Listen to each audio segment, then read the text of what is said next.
Hello दोस्तों, मैं तुम्हारा भाई सौरभ कौशिक आपके अपने YouTube channel SK hi fi study में आप सभी का स्वागत करता हूं। दोस्तों, पिछले कुछ दिनों से कुछ प्रॉब्लम्स की वजह से वीडियो में नहीं डाल पाया, लेकिन अब केमिस्ट्री 12th और कंपटीशन की सारी वीडियो धीरे धीरे करके डेली वीडियोज डलेंगी दोस्तों, जो आपके एग्जाम्स में बहुत काम आने वाली हैं। तो सभी ध्यानपूर्वक देखें और जिसने अभी तक चैनल सब्सक्राइब नहीं किया है वो सब्सक्राइब कर लो, जो आपके लिए बहुत फ़ायदेमंद रहेगा। दोस्तों, लेट स्टार्ट नाउ। दोस्तों, इस वीडियो में सॉलिड स्टेट जो केमिस्ट्री 12th का फर्स्ट चैप्टर है उसकी DPP यानी टेस्ट 1 इसमें डिस्कस कराऊंगा। मैं सारे क्वेश्चंस लूँगा, तो ध्यानपूर्वक देखें। दोस्तों, इस क्वेश्चन में क्या कह रहा है, सोडियम धातु अंतःकेंद्रित या काय केंद्रित यानी BCC घन जालक के रूप में क्रिस्टलीकृत है, जिसमें एकक कोशिका की भुजा की लंबाई 4.29 एंगस्ट्रॉम दे रखी है। दोस्तों, सोडियम परमाणु की त्रिज्या ज्ञात करनी है। तो अंतःकेंद्रित या काय केंद्रित के लिए मैंने इकाई सेल की लंबाई और परमाणु की त्रिज्या यानी इनके बीच संबंध बताया था। तो क्या होता है, A बराबर 4R/√3 ये बताया था दोस्तों मैंने। तो यानी अब इसमें एक कोशिका की भुजा की लंबाई दे रखी है, यानी क्या दे रखी है, A दे रखी है। तो A बराबर कितना दे रखा है, 4.29 एंगस्ट्रॉम। जब एकक कोशिका की जो लंबाई है वो एंगस्ट्रॉम में दे रखी है, तो उसकी त्रिज्या भी एंगस्ट्रॉम में ही निकाल लेते हैं दोस्तों। यानी A की वैल्यू क्या दे रखी है, 4.29 रख दी यहाँ पर, इजुकल 4R/√3, ठीक है ना।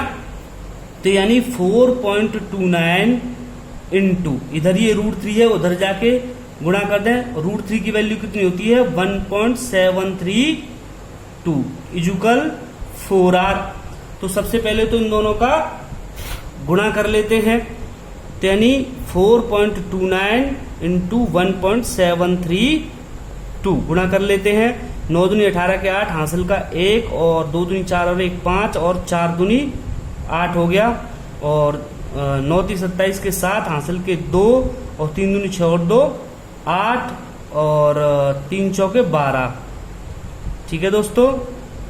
अब 7 नाम 63 का 3 हासिल के 6 और 7 दूनी 14 14 और 6 20 की 0 हासिल के 2 और 7 चौके 28 28 और 2 30 हो जाएगा। 1 9 9 1 दूनी 2 1 चौके 4। तो यहाँ 8 7 और 5 12 का 2 हासिल का 1 8 दूनी 16 1 17 और 3 20 की 0 हासिल के 2। तो 4 9 4 13 का 3 हासिल का 1 3 और 1 4 और 4 और 3 7। तो 5 अंक बाद 1 2 3 4 5 यानी 7.43 दोस्तों। कितना आ गया, 7.43। ये इधर 4 गुणा में इधर जाके भाग में ले आए, इजुकल R। यानी अब इसको काट लेते हैं। 2 से 2 दूनी 4 बार कट गया, 2 से इसको काटोगे तो 2 तिया 6 पॉइंट लगा हुआ है। अब यहाँ 14 हो गया, 2 सत्ते 14 और 2 एकम 2 यानी 3.71। 2 से कट गया, फिर 2 से और अगर इसको काटोगे तो दोस्तों R बराबर कितना आ जाएगा, 2 से काटोगे तो 2 एकम 2 1 बचा 17 हो गया, पॉइंट यहाँ पर लग गया। तो यानी 17 हो गया, तो 2 से 2 अट्ठे 16 और 2 5 10 यानी 1.85, ठीक है दोस्तों। यानी कितना आ गया, 1.85 एंगस्ट्रॉम आंसर आ जाएगा। आई होप ये क्वेश्चन समझ में आया होगा। सीधा सीधा मैटर है कि यानी BCC के लिए यानी अंतःकेंद्रित घनीय के लिए मैंने इकाई सेल की लंबाई और परमाणु की त्रिज्या के बीच जो संबंध स्थापित करवाया था, तो वो क्या था, A बराबर 4R/√3, ठीक है ना। तो A की वैल्यू दे रखी है और √3 की 1.732 रखकर कैलकुलेशन करके सोडियम परमाणु की त्रिज्या R बराबर 1.85 एंगस्ट्रॉम आ जाएगी दोस्तों। नेक्स्ट क्वेश्चन लेते हैं दोस्तों। नेक्स्ट क्वेश्चन क्या कह रहा है, NaCl क्रिस्टल FCC में है यानी फलक केंद्रित घनीय में है, एकक कोष्टिका में Cl नेगेटिव आयनों की संख्या बतानी है दोस्तों, ठीक है ना। तो NaCl जो है Na+ और Cl नेगेटिव दो आयनों से मिलकर बना है। तो जो Cl नेगेटिव आयन है यानी नेगेटिव आयन, तो उस एकक कोष्टिका को बनाते हैं परमाणुओं की जगह पर, ठीक है ना, उस एकक कोष्टिका को बनाते हैं। और जो पॉजिटिव आयन होते हैं वो रिक्त स्थानों में भरे जाते हैं, ये मैंने बताया था। तो यानी Cl नेगेटिव आयनों की संख्या पूछिए। तो FCC में प्रतिकाई सेल परमाणुओं की या आयनों की संख्या कैसे निकालते थे? तो प्रतिकाई सेल परमाणु या आयनों की संख्या यानी FCC में जो जालक बिंदु यानी जो आयन नेगेटिव यानी Cl नेगेटिव आयन है, FCC में कहाँ होते थे? एक तो 8 कोनों पर होते थे, तो 8 कोने हैं और प्रत्येक कोने पर 1/8 हिस्सा आता था उसका, ठीक है ना। और सभी जो 6 फलक हैं उन 6 फलकों के केंद्रों पर होते थे। तो कितनी फलक हैं? 6 फलक हैं और फलकों के केंद्रों पर कितना हिस्सा आता था दोस्तों? आधा, यानी 1/2 हिस्सा आता था। तो 2 तिया 6, 8 से 8 कट गया, तो यानी 1+3। तो यानी टोटल Cl नेगेटिव आयनों की संख्या कितनी होगी दोस्तों? 4। ये तुम्हारा आंसर हो जाएगा। आई होप ये समझ में आया होगा। यानी जो नेगेटिव आयन है वो एकक कोष्टिका बनाते हैं और जो पॉजिटिव आयन है वो रिक्त स्थानों में भरे जाते हैं। तो इसमें Cl नेगेटिव आयनों की संख्या पूछी है, यानी प्रतिकाई सेल परमाणुओं की संख्या जैसे निकालते थे, प्रतिकाई सेल आयनों की संख्या कितनी निकल के आ जाएगी? इसमें 4 आ जाएगी। तो Cl नेगेटिव आयनों की संख्या कितनी होगी दोस्तों? 4 हो गई। आई होप ये क्वेश्चन समझ में आएगा। नेक्स्ट क्वेश्चन लेते हैं।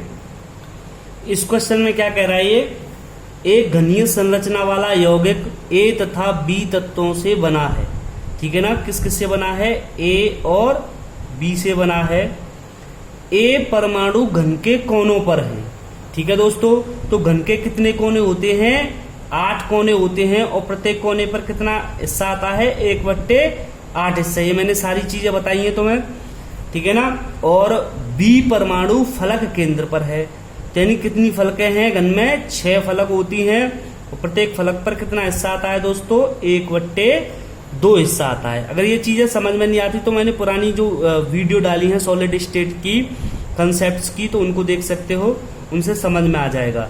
यानी ये 8 से 8 कट गया, ये 2 से 3 बार कट गया, यानी A1 और B3 यानी AB3 इसका सूत्र आ जाएगा। बहुत ही नॉर्मल क्वेश्चन है दोस्तों। इसी तरीके के ज्यादातर क्वेश्चन इस चैप्टर में से पूछे जाते हैं और तुम्हारे A और R में संबंध और घनत्व वाले क्वेश्चनों में से पूछे जाते हैं। मैं सारे क्वेश्चन इसमें कवर कराऊंगा, एक भी क्वेश्चन छूटेगा नहीं इसमें से या तो 2 नंबर का या कभी कभी 6 नंबर तक इसमें से आ जाते हैं दोस्तों।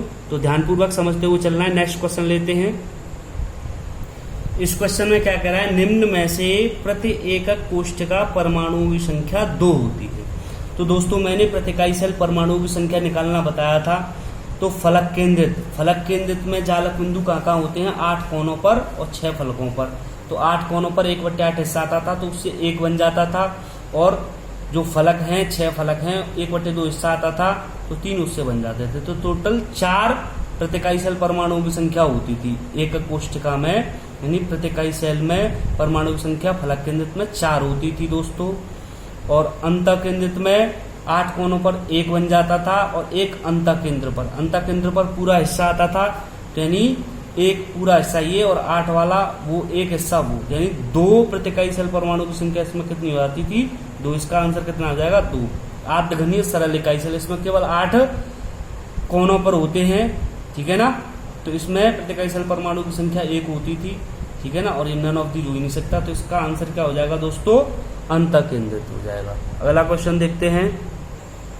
इस क्वेश्चन में क्या कह रहा है? घनीय क्रिस्टलों में अक्षीय दूरियां अथवा कोर लंबाई होती है। तो घन में लंबाई, चौड़ाई, ऊंचाई तीनों बराबर होती हैं, यानी ABC तीनों बराबर होती हैं। तो ऑप्शन तो ये सही हो ही जाएगा, ठीक है ना। ये दोनों ऑप्शन गलत हो जाएंगे। और प्रत्येक जो कोण यानी अल्फा, बीटा, गामा जो तीनों कोण होते हैं एक्स अक्ष, वाई अक्ष और जेड अक्ष के प्रति, यानी जो कोण बनाती हैं वो तीनों 90 डिग्री होते हैं। तो ये 120 दे रखा है, तो ये भी गलत हो जाएगा। इसका सही आंसर क्या हो जाएगा? यानी प्रत्येक भुजा, लंबाई, चौड़ाई, ऊंचाई घन में बराबर होती है दोस्तों। तो घनीय क्रिस्टलों में अच्छी दूरियां क्या होती हैं, ए बराबर बी बराबर सी होती है। ओके, नेक्स्ट क्वेश्चन लेते हैं दोस्तों। आइए, ये समझ में आ रहा होगा।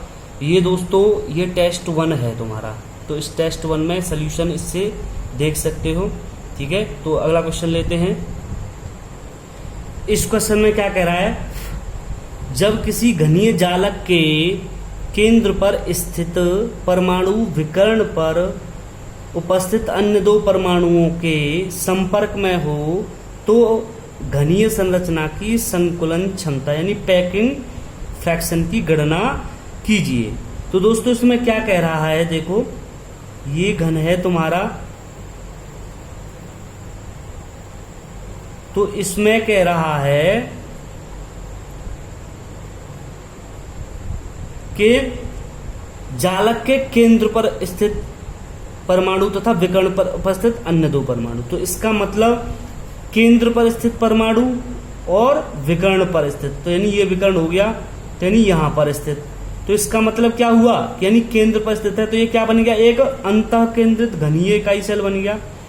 तो अंतः केंद्रित घनीय इकाई सेल में जालक बिंदु 8 कोनों पर और एक बॉडी सेंटर पर होता है।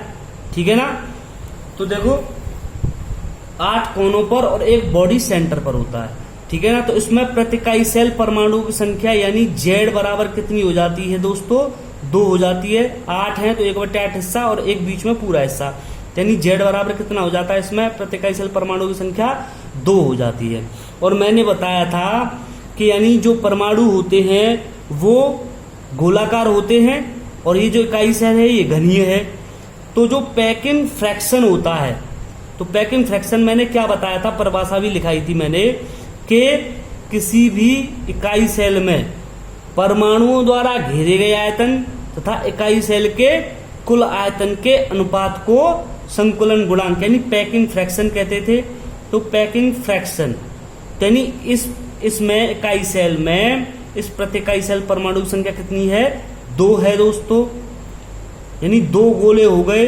तो एक गोले का आयतन कितना होता है, 4/3 पाई आर क्यूब होता है। तो 2 गोलों का 2 गुणा 4/3 पाई आर क्यूब हो गया।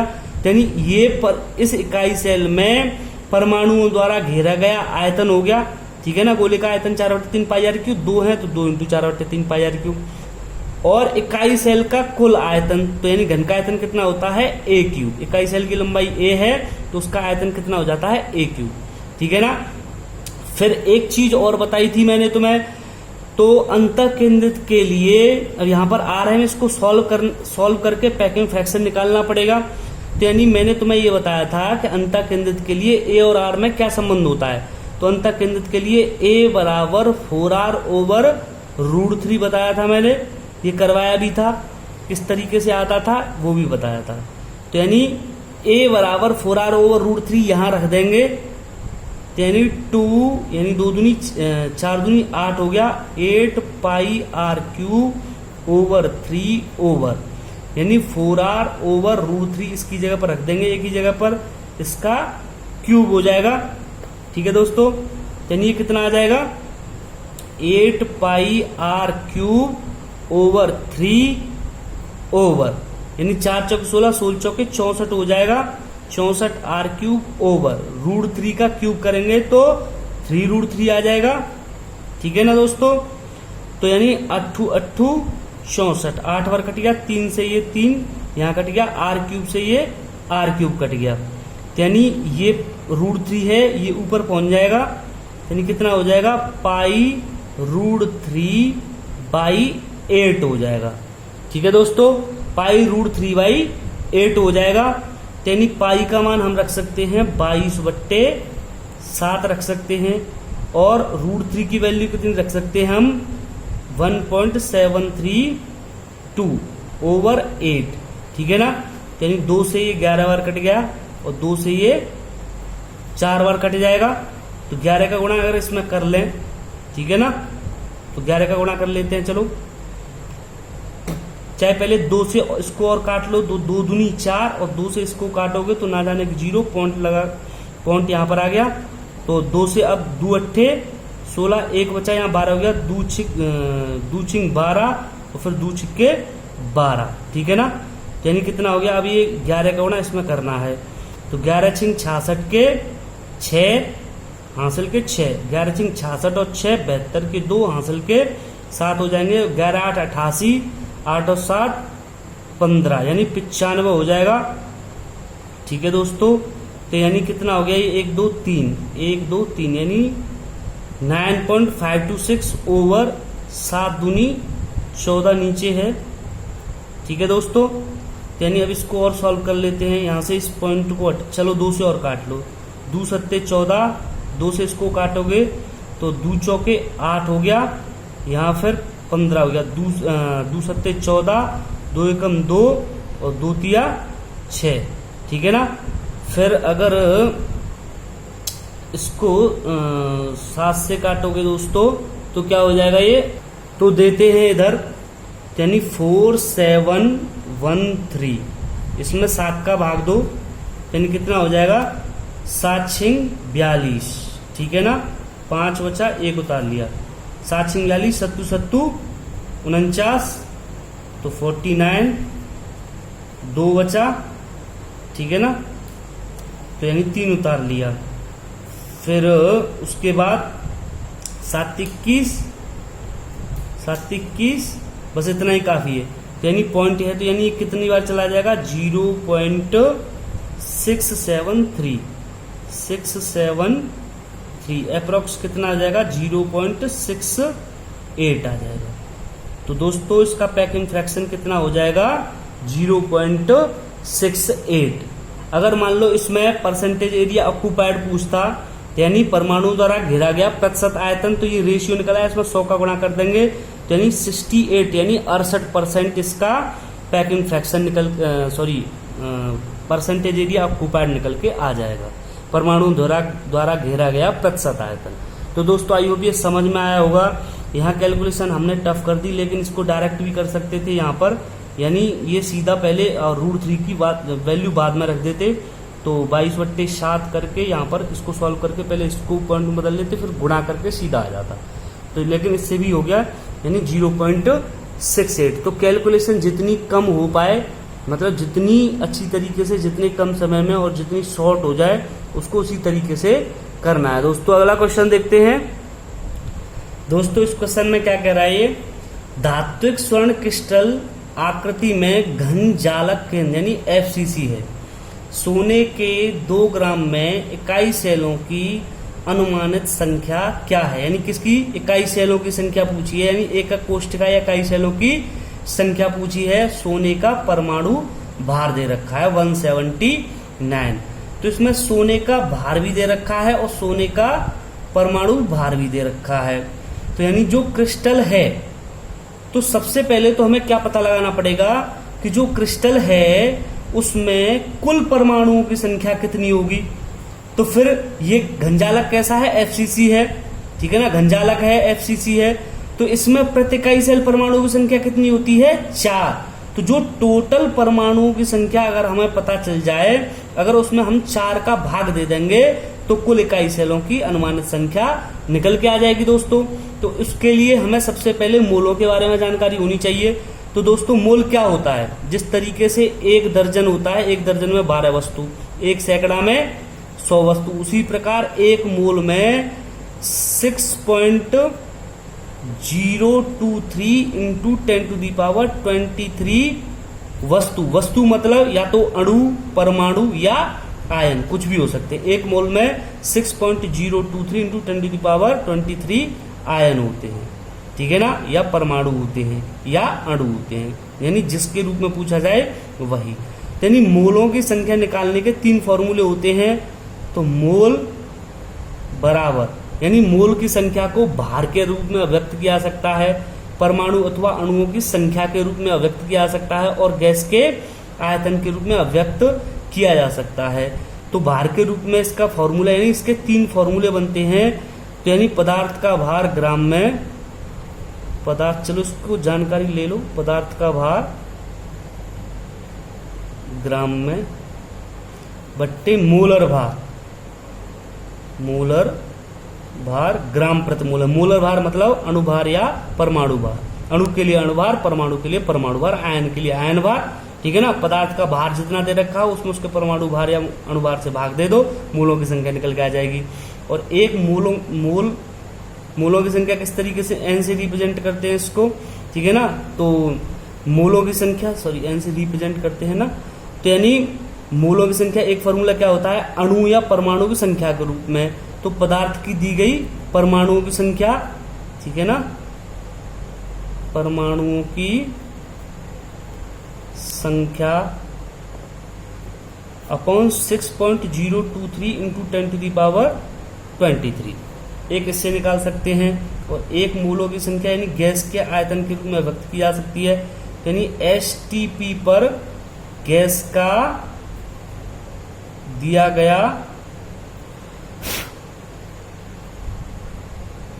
आयतन लीटर में बट्टे 22.4 लीटर, ठीक है ना, इससे निकाल सकते हैं। तो अब ये हमें परमाणु की संख्या चाहिए, तो हमें ये फॉर्मूला हमारे काम आने वाला है इस क्वेश्चन में, ठीक है दोस्तों।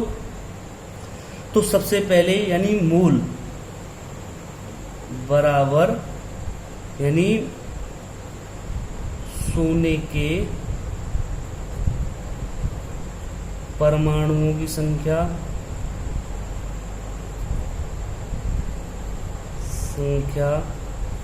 अपॉन 6.023 इंटू 10⁻23 वाला फॉर्मूला हम इसमें यूज कर लेते हैं। तो सोने का भार कितना दे रखा है दोस्तों, 2 ग्राम दे रखा है, ग्राम में दे रखा है भार, मोलर भार 179 दे रखा है। परमाणु की संख्या n मान ली, टोटल परमाणु की संख्या 6.023 इंटू 10⁻23 हो जाएगा दोस्तों, ठीक है ना। तो यानी कुल परमाणु की संख्या कितनी आ गई, 2 इंटू 6.023 इंटू 10⁻23 ओवर कितना हो जाएगा 179 हो जाएगा। तो कुल परमाणु की संख्या हमारे पास आ गई। अच्छा साहब, अब ये धात्विक स्वर्ण क्रिस्टल आकृति में यानी किस में है, घनजालक यानी FCC में है। तो FCC में प्रति इकाई सेल परमाणुओं की संख्या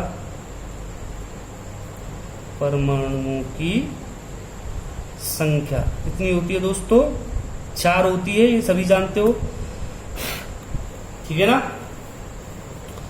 तो 4 होती है, तो यानी कुल परमाणुओं की संख्या में यानी अब इकाई सेलों की संख्या कितनी आ जाएगी, यानी कुल परमाणु की संख्या में 4 से भाग दे देंगे। तो यानी इकाई सेलों की संख्या, तो इकाई सेलों की संख्या कितनी हो जाएगी 2 इंटू 6.023 इंटू 10⁻23 ओवर 179 और इसमें 4 का भाग और दे देंगे, तो यानी इकाई सेलों की संख्या निकल के जाएगी। यानी कुल परमाणु की संख्या में 4 का भाग दे देंगे, यानी प्रति इकाई सेल में 4 परमाणु होते हैं, तो टोटल इकाई सेल कितने बन जाएंगे, 4 से भाग दे दो उसमें, ठीक है ना। तो यानी 2 से ये 2 बार कट गया, ठीक है ना, 2 से ये 2 बार कट गया, और फिर 2 से इसको काट लो, तो 2 तिया 6, ना जाने की 0, फिर 2 एकम 2, ठीक है ना, फिर 2 एकम 2 यानी 3.011 हो जाएगा। अब ये कितना हुआ 3.011 ओवर 179 इंटू 10⁻23 हो गया, ठीक है ना। तो अब देखो इसको काटते हैं, इसको सॉल्व करते हैं, तो यानी इसमें यहां से एक काम करो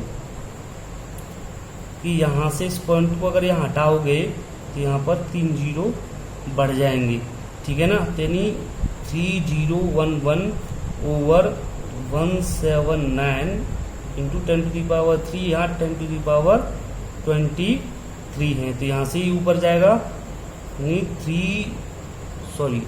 ऊपर करना पड़ेगा, ठीक है ना। अभी देखते हैं, देखो इसको, यानी 3011 ओवर 179, ठीक है ना, इंटू 10⁻20 बचाइए, यानी 3 इसमें से हट जाएगा। अब क्या करेंगे, अब 3011 में 179 से भाग दे लेंगे, तो यानी 17 दूनी 34, तो एक ही बार जाएगा 179 9, 11 में से 9 गए तो 2 बचा, यहाँ बचे 9, तो 9 में से 7 गया तो 2 बचा, 2 में से गया तो 1, 122 बचा, फिर एक और उतार लिया। 7 77 क्या मन 17 चौके 68, 17 पंजे 85, 17 छिक्के 102, 17 सत्ते 119, 7 बार 179 इंटू 7, 9 7 63 का 3 हासिल के 6, 7 49 49, 50 और 5 55, 5 हासिल के 5, 7 7 और 5 12, 1253 यानी 7 बार, यानी थोड़ा सा आगे बढ़ रहा है, तो इसका मतलब ये 6 बार जाएगा। यानी 6 बार कितना चला जाएगा, 9 54 के 4 हासिल के 5 और 64 42 और 5 47 के 7 हासिल के 4 और 6 कम 6 4 10, यानी कितना आ जाएगा 1074। ठीक है ना। तो यहाँ से 11 में से 4 गए तो कितने बचे 7 और यहाँ बचा 1, यानी फिर 11 में से 7 गया तो कितना बचा 4। ठीक है ना। तो फिर यहाँ 1, ठीक है ना, 147 पॉइंट लगा के 0 बढ़ा लो। ठीक है ना। तो यानी ये अब समथिंग कितनी बार चला जाएगा, यानी 7 बार इतना जा रहा था तो 8 बार दे लो। ठीक है ना, समथिंग 8 बार जाएगा दोस्तों। ठीक है ना। तो कितना आ जाएगा ये 16.8 इंटू 10⁻20। अगर इसको एक पॉइंट के इधर लाओगे यानी 1.68 इंटू 10⁻21 इसका आंसर आ जाएगा दोस्तों। आई होप ये कैलकुलेशन सॉर्ट आउट करना सीखो दोस्तों। कैलकुलेशन से घबराना नहीं है। कैलकुलेशन की जितनी प्रैक्टिस डालोगे उतना ही तुम्हारी प्रैक्टिस, तुम्हारे हाथ से क्वेश्चन निकलना स्टार्ट हो जाएंगे। और ये क्वेश्चन करना जरूरी है, परसेंटेज बनानी है तो ये क्वेश्चन करने जरूरी है। अभी तो तुम्हारा सोल्यूशन है केमिकल काइनेटिक्स वगैरह, आगे जो चैप्टर है न्यूमेरिकल चैप्टर, उनमें इन क्वेश्चनों को करने की जरूरत पड़ेगी दोस्तों। ठीक है ना। तो घबराना नहीं है, बस केवल प्रैक्टिस करनी है। तुम्हारे सामने पूरा मैटर मैंने समझा दिया है। अब नेक्स्ट क्वेश्चन लेते हैं। तो दोस्तों नेक्स्ट वीडियो में तुम्हारा DPP 2 यानी टेस्ट 2 डिस्कस करेंगे। ठीक है ना, इसी का सॉलिड स्टेट का, फिर उसके बाद सोल्यूशन लेंगे। ठीक है दोस्तों। तो जिसने अभी तक चैनल सब्सक्राइब नहीं किया है तो वो सब्सक्राइब कर लो, और आपको ये वीडियो कैसी लगी तो लाइक करके कमेंट करके बताना। ठीक है दोस्तों। तो इसी तरीके की जो एग्जाम में निश्चित रूप से इन्हीं टाइप के क्वेश्चन पूछे जाएंगे, और निश्चित रूप से अच्छी परसेंटेज बनाने के लिए 12th में इन क्वेश्चनों को जानना बहुत ज़रूरी है। तो इस चैनल को सब्सक्राइब कर लो और बेल आइकन दबा लो, जिससे सारी वीडियो आपके पास पहुंच सकें, सारे चैप्टरों की। ठीक है दोस्तों। तो इसमें यही रखते हैं और धन्यवाद।